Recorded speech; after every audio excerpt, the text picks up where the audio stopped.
This is Baruch Fleshman here at the Tikkun Elevator Kola. We have really very interesting, informative piece of Zohar here today.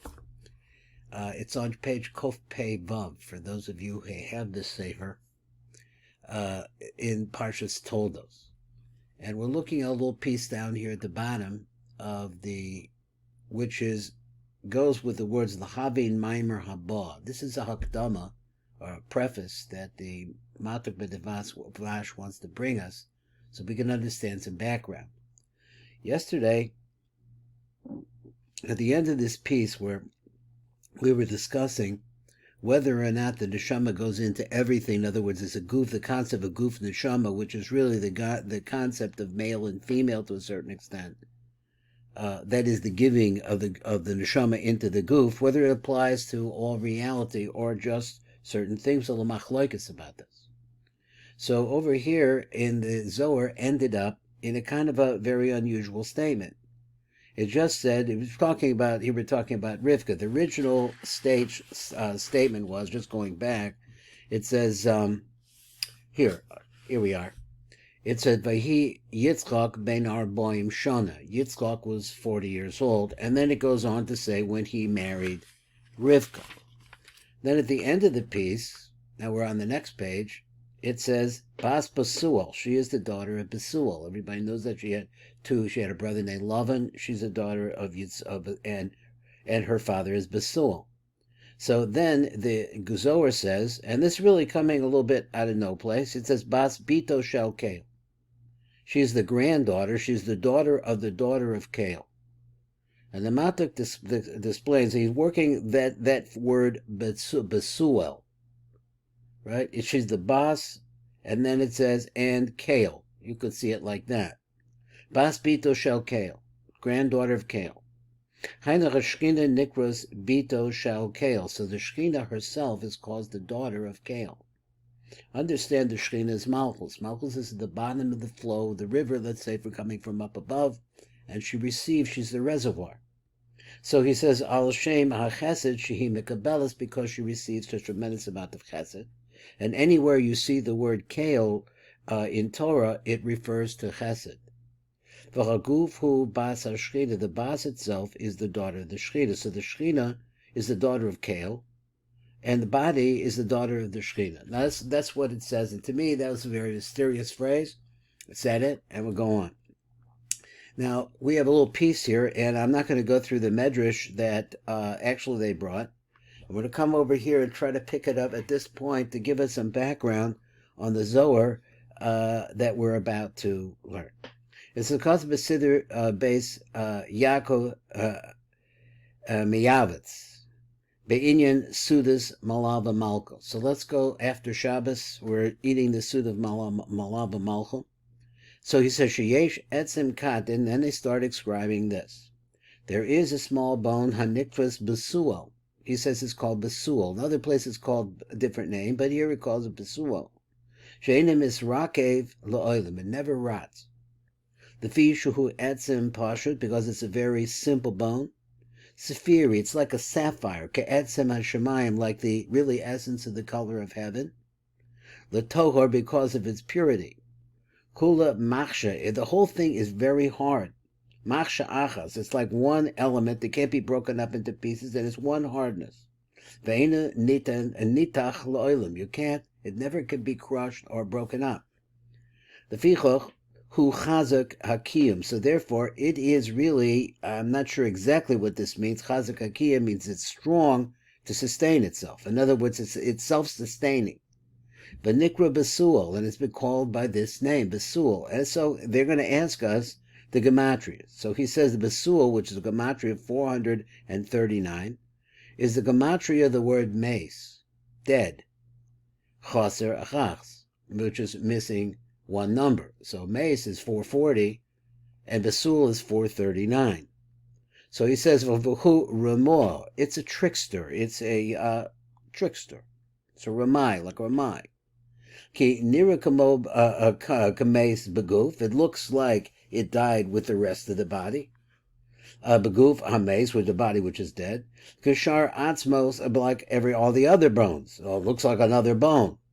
But the truth is, that this bone, which you say in other places I think is located in the neck, is really the root of life itself. So therefore it's missing one number. It's one number away from being dead. The Ramaz al Enu Mesimiti, in order to hint to us and to teach us that it's not really dead. Now the opposite is like this: Beguf achai, in a person's living body, hu kamo kain ramai mifnei shalo nirgash bo shinui. So therefore, if you look at it, if you look at it like this, beguf achai, in the living person's body, who kain, kamo kain, like being in a living body, ramai, it's really a tricky. It's really a trickster, like an imposter. Mifnei sholo nirgashbo, because the body itself does not sense shinui b'kol shar atzamos. It doesn't really recognize that this bone is different than all of the rest of the bones. Shehem nehenim machila. Now he brings us into a different concept. He says all the bones in your body, which means everything in your body, but now he's talking about bones specifically. When you eat or drink, I guess he said just achila. He says when you get it feeds the bones in your body. V'hu nira shemarame osam, and it looks as if it is fooling them.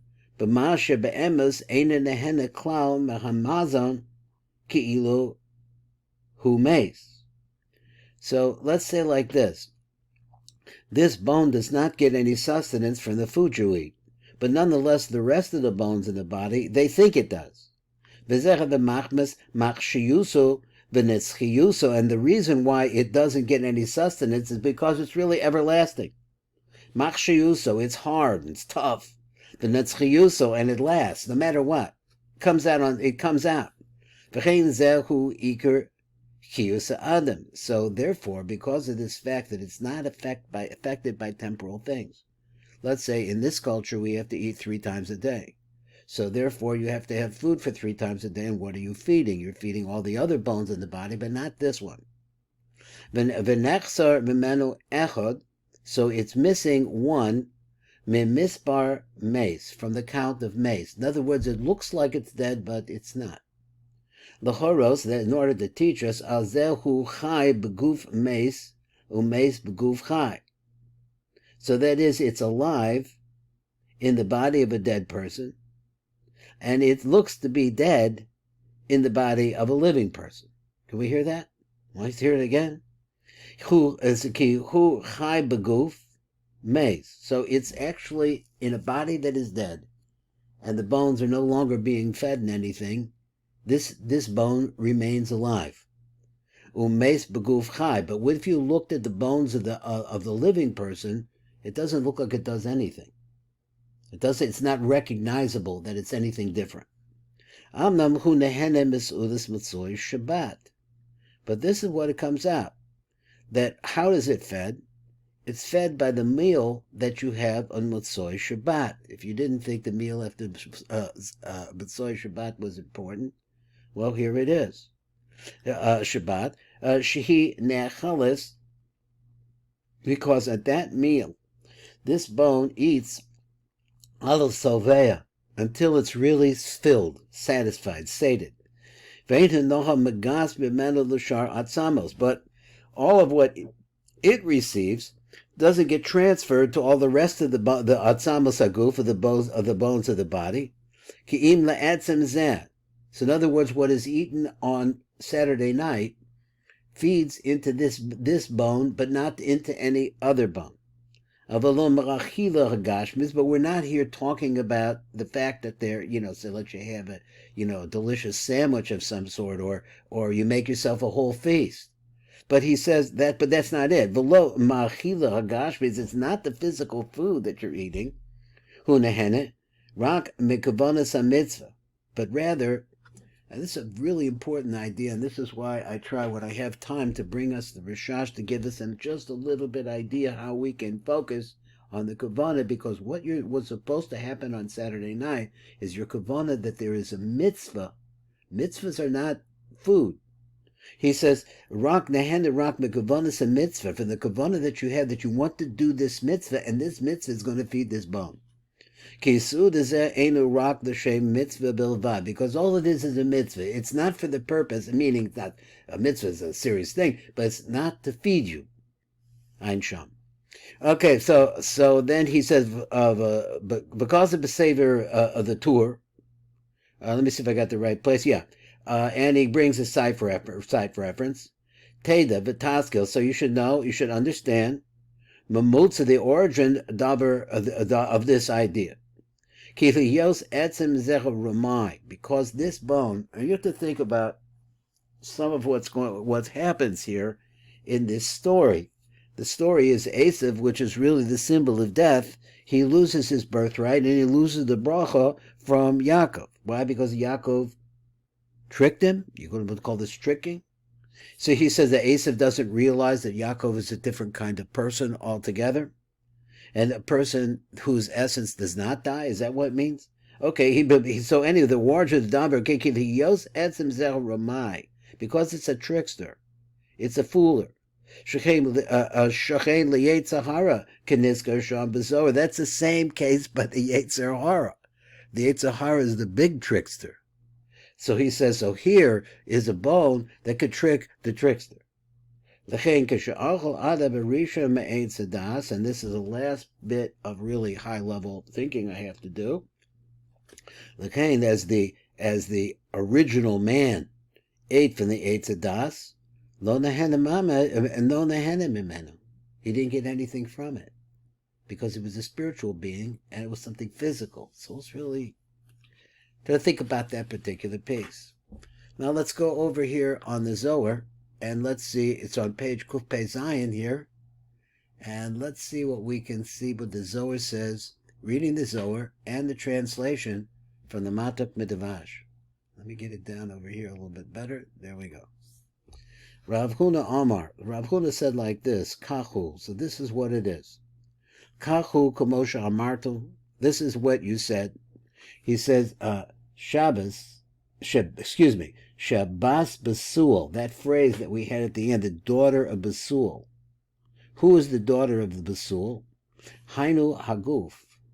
That's the body. Now we're going back to this idea again. Varaya Ladavar, and there's a proof to this. We were traveling through the sea, the cities of the sea, as we were traveling through those cities. V'shemanda the havakarol the hachu garma the shidra. V'shemati, and I heard, shehoyu korim the osa etzim shal shidra, that they were calling to this bone, this particular bone that we've been talking about, from which the source of a person's life comes. Hachu the ishtar bekivra mikol gufa. Do shenishar bekever, so this bone remains in the grave. Achar shenirkav kolaguf, after the rotting of the entire body. Basul ramah, basul haramai. So let's go back and think about the family of the people from whom we came. They're tricksters. They're all foolers and con men. She'elis alei. Sha'alti alav ma'inyano. So I asked about it. I said, what's pshat over here? Amro ha the hu kuresha the hivya the iku ramo. Shetzuraso karo shal nachash hu ramai. Now, are we talking about this bone called Besuel? V'ahu garman, this bone, hu ramo mikol shar garme. It's more tricky. It's more, what's the right word? It's more of a flim-flam man than any of the other bones. V'zeh etzem hu ramai yosef mikol shar atzmo shalaguf. All the other bones of the bulls, it's a trickster. To Anaram Rabbi Shimon. So then Rabbi Shimon comes and says like this, Hahu garma, this bone, lama ishtar b'kiyuma yate b'kol shar garme. So okay, there's this bone. But what is it about this bone that allows it to survive more than any other bone? V'zecha etzem lama nishar me'umiskayim yosef b'kol shar atzamos. Why is it able to sustain itself more than any of the other bones? Mishum de'ihu ramah. Mishum shuhu ramai, because it has the ability as of a trickster. The Shemrama, because it tricks. Shar kol chatzamos, all the rest of the bones, shechoshvim shegamku nizin kamosan, that it thinks that the other bones think it's a bone like they are, and it gets its sustenance the same way that they do. Lis salvel time de mizoine, the b'nei nasher kashar garme. Ve'ena sovel, but the truth is ve'ena sovel, it can't bear tam mizonos she'oklim b'nei adam, can't really bear the taste of the food that people eat, kamo shar atzamos, like all the rest of the bones. So therefore, it then never got any pleasure from eating the Eitz Hadas. That was the meaning of that last little bit in the blurb of the motto. And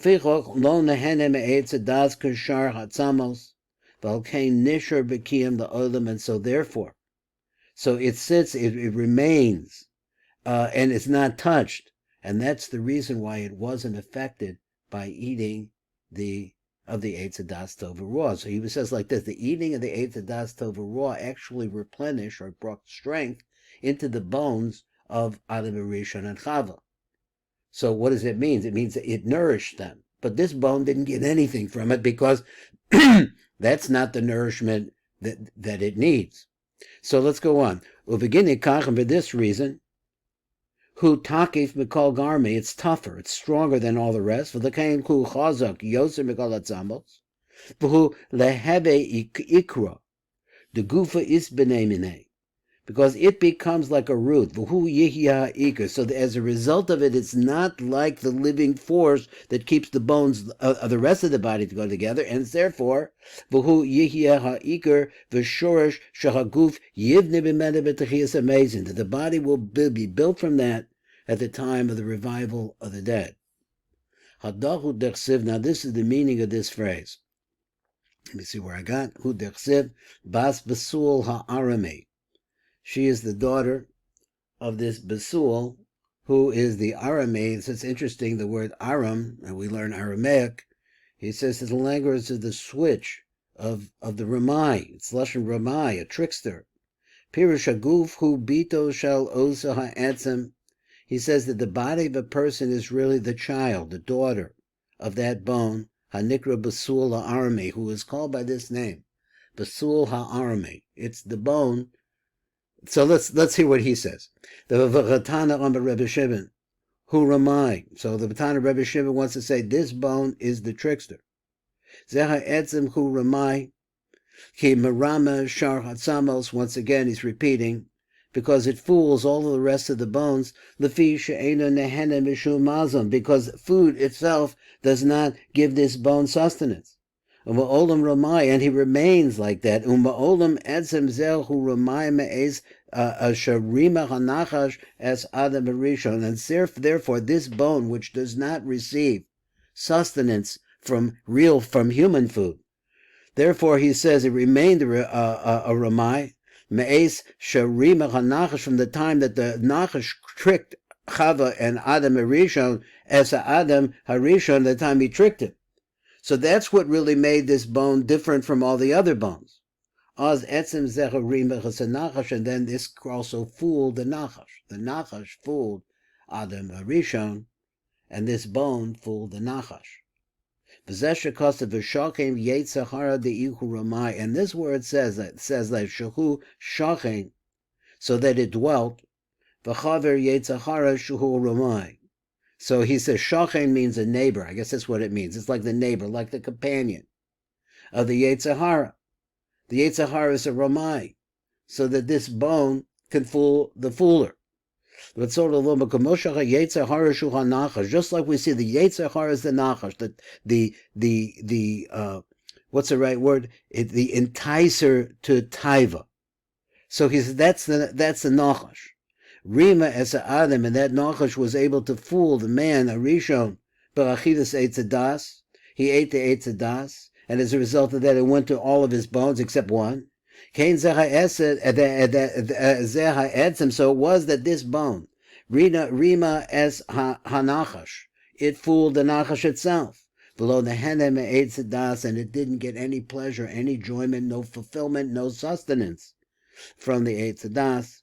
L'chein ein rekavon sholet bo. So therefore, let me go over the words again. L'chein ein rekavon. Therefore, there is no rotting sholet bo, because getting what causes us to die is the fact. He's saying over here a big secret. Is the fact that when Adam and Chava ate of the das, their bones themselves, or the whole body, received sustenance from it. And this caused them to die, right? Because they believed a lie. And over here we say that this bone was not affected by it at all. And so therefore, it's part of the continual life of the Jewish people. So this is the reason why it's writes like this. Bas Basul ha'Arame, it's the daughter of Basul the Aramean. Aramean means the trickster. Garma Ramoah, this is the tricking bone, this is the tricky bone. Guf hu bas babas, because the bas is the body itself is a daughter, the Toldo, and the generation, the ha'etzem, from that bone itself, Hanikra Basul HaRamai, who's called Basul, the trickster. Now, exactly how it is that the body relates to this concept of how it's the child of this, that's something we have to see as we go along. And this is Baruch Fleischman here at the Tikkun Elevator. Kolel, thank you for listening. Good day.